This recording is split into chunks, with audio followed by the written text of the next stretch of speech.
Bonjour à toutes et à tous, j'espère que vous allez bien. Pour ma part, ça va nickel, tranquille, tout va bien. J'ai décidé, je vous ai demandé sur Instagram et Twitter si vous vouliez une vidéo plus explicative, plus sérieuse sur pourquoi je suis au Brésil. Parce que vous avez vu donc avec mon vlog que je suis actuellement au Brésil. On est le 19 août, donc voilà, si tout va bien, la vidéo sort ce soir. Donc, j'ai fait une petite liste globalement pour pas perdre le fil de ma pensée sur pourquoi je suis au Brésil et donc vous expliquer pourquoi. Et, euh, et donc on commence tout de suite, tout simplement. Et ouais, donc voilà, vous attendez pas à que ce soit la vidéo la plus fun de la chaîne. Clairement, ça va être juste une vidéo explicative où il se passera pas grand chose, il y aura pas de masse de montage. Ce sera juste moi qui parle. Mais bon, ça, vu que vous me l'avez demandé, je pense que ça peut être intéressant quand même et vous expliquer. Donc si vous avez envie de faire la même chose que moi, chose comme ça. Bref, sans perdre de temps, on va commencer donc déjà sur une mise au point de moi avant de partir. C'est-à-dire que actuellement j'ai 17 ans et quelques. Je viens de finir mon lycée, je viens d'avoir mon bac ES. Voilà, mais ça c'est pas très intéressant. Enfin, si, c'est le postulat de départ pour comment dire le ce que je voulais faire après. Donc moi je sais, donc j'étais au lycée, donc j'ai terminé le lycée, mais je voulais pas partir tout de suite après sur en fac, en école préparatoire, en choses comme ça, parce que c'est pas je me sentais pas prêt, mais j'avais envie de prendre mon temps. J'étais vraiment pas, je suis vraiment pas pressé par rapport à ça. Moi, je pense, hein, certains ne pensent pas comme moi, mais que j'ai tout mon temps. Moi personnellement, je suis pas pressé de travailler, d'entrer dans le marché du travail. Et donc j'ai eu cette opportunité justement de pouvoir partir un an à l'étranger, prendre une année de césure sabbatique. Les mots changent, mais c'est la même chose. Justement pour pouvoir réfléchir, pour pouvoir prendre mon temps, pour pouvoir poser les choses, pour savoir où est-ce que je veux aller, ce que je veux faire vraiment. Et pour moi, c'était des raisons suffisantes pour envisager ce départ de base, de me dire ok, je peux prendre une année après, après mon lycée, après la fin d'un cycle qui est quand même un long cycle, un premier cycle que je vais pas dire tout le monde le fait, mais beaucoup de personnes, la majorité, font de la primaire, de même de la maternelle au lycée. C'est, c'est un cycle, pas, je vais pas dire normal parce qu'il y a plein d'autres cycles possibles, mais c'est un cycle majoritaire que tout le monde fait et donc je voulais terminer avant de réattaquer, je voulais justement faire ça. Et donc c'est grâce à ma mère, je vais pas mentir, hein. C'est ma mère qui, par un contact, a eu connaissance de cet organisme qui est AFS, donc American Field Service. Pour l'histoire, c'est une association qui a été créée après la Première Guerre mondiale, dans l'optique de, de se dire que si les jeunes pouvaient vivre dans un autre pays que le leur, découvrir d'autres cultures et des choses comme ça pouvait apporter une sorte de paix dans le monde parce que on n'irait pas faire la guerre à quelqu'un qu'on connaît, on voudrait pas tuer quelqu'un qu'on connaît. Et donc, en allant faire découvrir le monde aux jeunes, en allant faire découvrir autre chose, ça pourrait apporter peut-être pas la paix partout dans le monde, mais ça pourrait y contribuer en tout cas et faire grandir les mentalités. Et donc cet organisme est un organisme, donc comme j'ai dit, qui a été créé après la Première Guerre mondiale par des Américains, des brancardiers américains. Et donc, bon, bref, sur la partie histoire, et donc il y a l'organisme AFS, il y a un AFS dans chaque pays. Donc moi je suis parti grâce à l'AFS France et je suis accueilli ici grâce à l'AFS Brésil.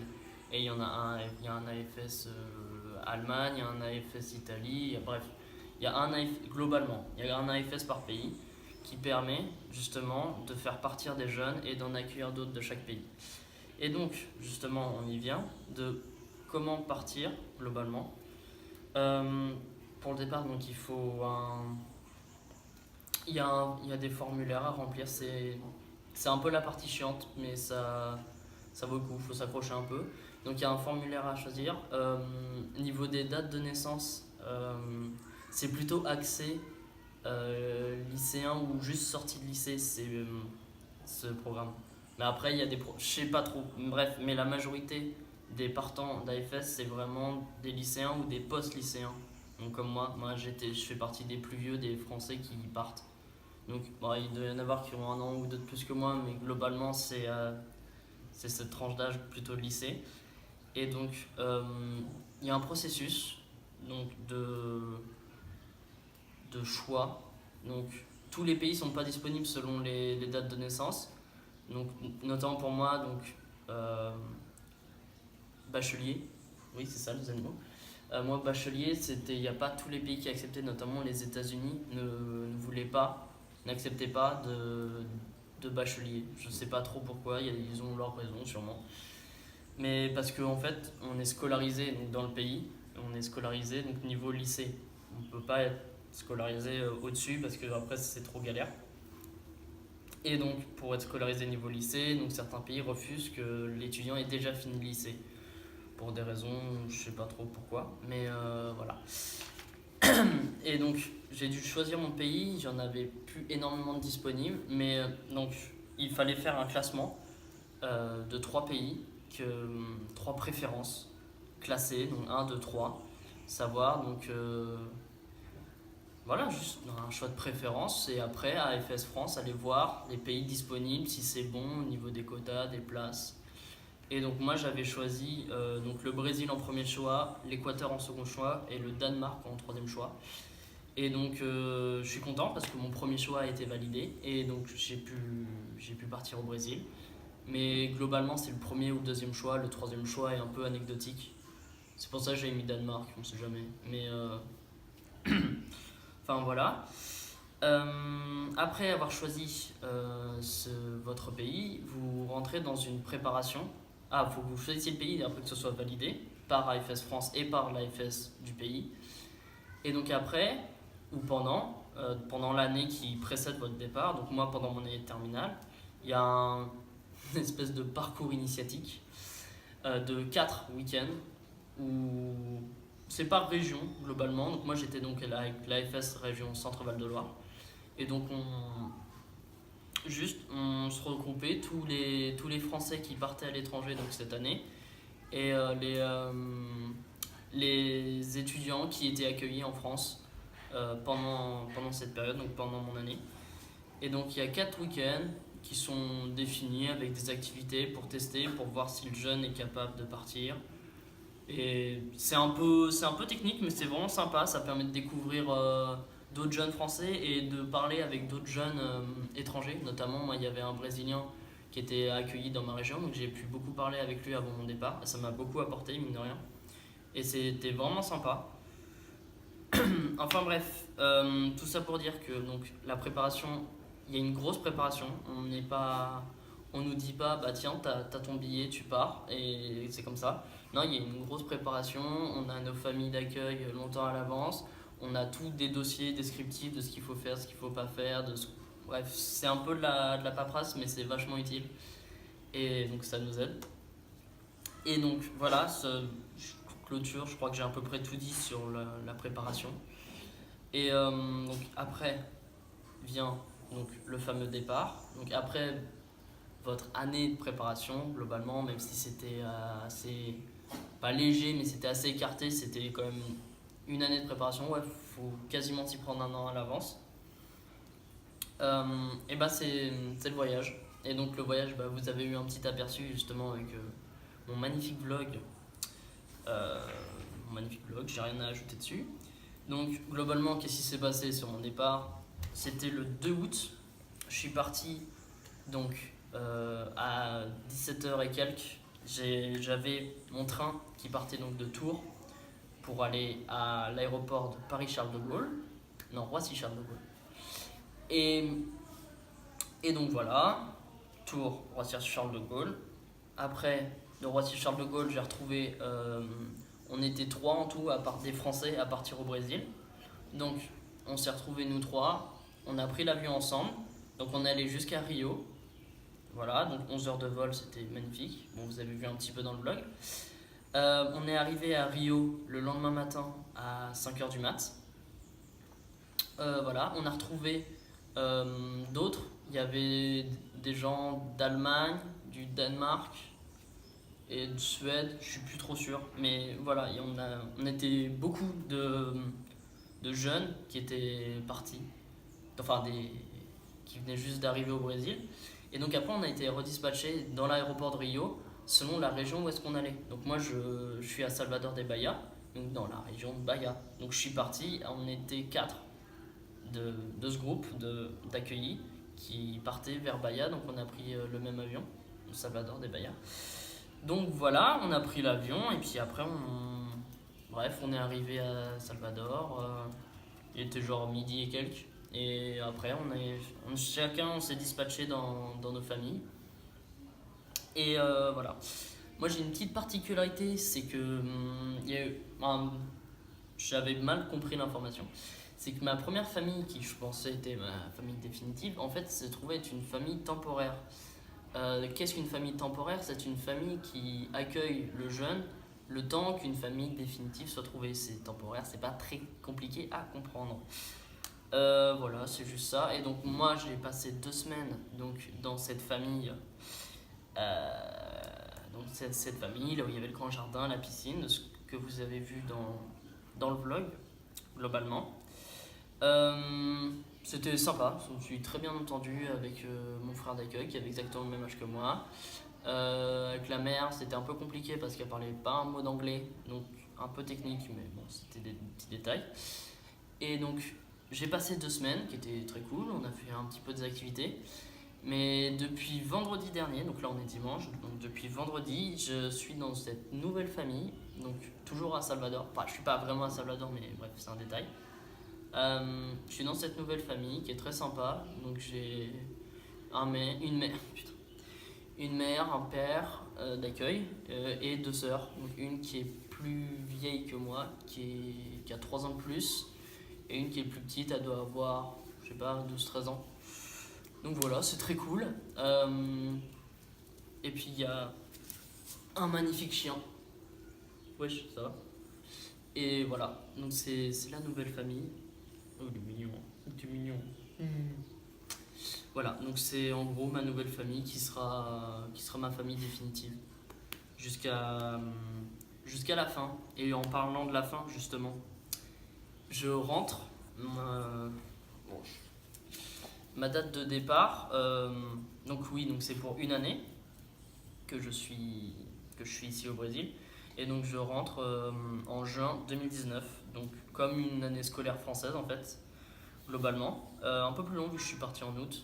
Bon, bref, c'est encore un détail. Je me perds dans les détails décidément. Et donc, qu'est-ce que j'ai à dire? Et bah voilà, normalement si tout se passe bien, je passe mon année ici, avec cette famille, avec ce chien, voilà, avec tout ça, tout ça. Et, et voilà.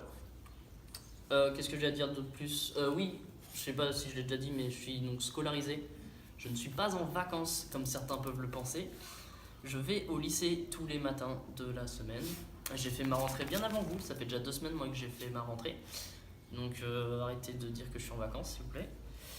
Même si bon ça va, c'est pas le niveau, il n'y a pas trop d'exigences scolaires, mais quand même j'ai une obligation de présence, d'activité, de faire les contrôles et tout, donc je suis pas en vacances. Et donc je suis scolarisé donc au niveau terminal, donc avec des jeunes de mon âge, globalement. Non, même pas globalement, je suis avec des jeunes de mon âge. Je suis dans une école, dans un lycée public au Brésil, ce qui est vraiment différent des lycées privés. Il faut savoir que ici, les lycées publics n'ont pas trop d'argent. Donc c'est un peu la galère. Et donc en fait l'équivalent de niveau ici, c'est genre un lycée privé, c'est qui est un peu l'excellence ici, c'est le niveau des lycées publics qu'on a en France. Donc ça peut montrer un peu l'écart qui est présent.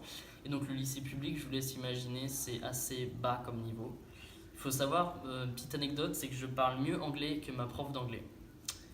Et je ne parle pas extrêmement bien anglais, je fais énormément de fautes. Donc ça vous laisse imaginer un peu l'écart de niveau qu'il y a et c'est un peu désastreux. Qu'est-ce qu'il y a d'autre à savoir sur le lycée? C'est qu'on a cours que le matin. Ça, c'est pas dégueu. Mais on commence à 7h30 tous les cours. Donc, bon, c'est un peu là. En gros, on a 5 heures le matin. On fait 7h30, midi, midi et demi tous les jours. Et après, l'après-midi, c'est pour des activités, faire du sport, faire du théâtre, faire de la danse, de la capoeira, tout ce que tu veux. Mais bref, c'est sur le modèle, un peu le modèle allemand, je crois, qui est aussi calqué là-dessus, sur école le matin et puis activité l'après-midi. Voilà. Je regarde sur ma fiche. Ah oui. Donc, pour finir, on va parler donc justement de mes objectifs et ce que j'attends de cette année. Et bah globalement, tout con, mais c'est apprendre le portugais. Parce que je parle pas le portugais. Je parle français et un peu anglais, mais bon, ça commence à arriver. Je commence à baragouiner 2-3 mots. Mais c'est plus technique que ce que je pensais. Voilà, aussi, bah, tout con, découvrir la culture, des accès. Mine de rien, c'est pas du tout le même continent. Je suis jamais venu en Amérique latine avant. Donc ça change pas mal au niveau du climat et tout. Là, par exemple, on est en hiver. Bon, c'est un été français, mais c'est pareil. Voilà, je me perds encore. Bref, voilà, donc découvrir la culture, découvrir le langage. Et puis aussi, surtout, c'est comme je disais en début de vidéo, c'est vraiment prendre le temps, temporiser, pas se précipiter trop vite dans la suite de ma vie. Parce que voilà, c'est ma vie et c'est. Voilà, quand j'ai eu cette opportunité de faire ça, bah, j'ai pas hésité. Globalement, pas du tout hésité. Parce que genre c'est vraiment une chance et je sais pas, ça me permet de prendre le temps de gagner en maturité, mine de rien. En autonomie, même si ça va, je suis pas trop à plaindre niveau autonomie, mais voilà, globalement, je pense que j'ai vraiment progressé là-dessus. Donc en autonomie, en maturité, et puis je reviendrai vraiment, je pense, grandi. Ça fait un peu phrase bateau, mais je pense vraiment ça va m'apporter énormément. Là déjà, je sens ça fait bizarre. Pour l'instant, ça fait que 2 semaines que je suis ici, ça va, c'est comme si j'étais en vacances, même si c'est un peu différent. Mais quand ça fera 1 mois, 2 mois, ça va commencer à faire bizarre. Sachant que j'ai jamais quitté la France plus de 3 semaines, hein. Donc ça va faire un peu bizarre. Mais voilà, moi je suis vraiment content d'être ici. J'espère avoir été assez clair, pas trop confus. Voilà, j'ai pas grand chose à vous dire, à part bah, les basiques, hein. Profitez de votre vie. Si vous êtes intéressé par ce programme, ça s'appelle AFS, American Field Service. Vraiment c'est une bonne organisation, très sérieuse. Et bah voilà, si ça vous intéresse, vous pouvez aller voir. Tout est expliqué. Je suis pas là pour faire de la pub, mais c'est juste grâce à eux que je suis là. Et ma mère, faut savoir, bon, ça a un coût.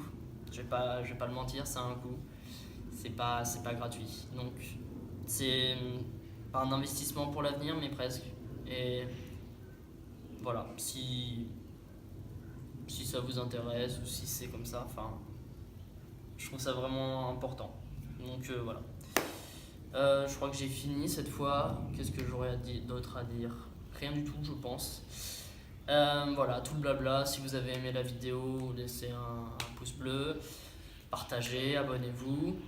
Partagez donc justement à des gens, à des jeunes qui veulent peut-être partir. Je sais pas si cette vidéo peut servir d'exemple, mais voilà. Et puis désolé pour tous ceux qui me suivent en anglais, en portugais et brésilien. Je sais que vous êtes abonnés à ma chaîne, mais no fala bien português. Ça va être complicado de faire une vidéo en portugais. Voilà.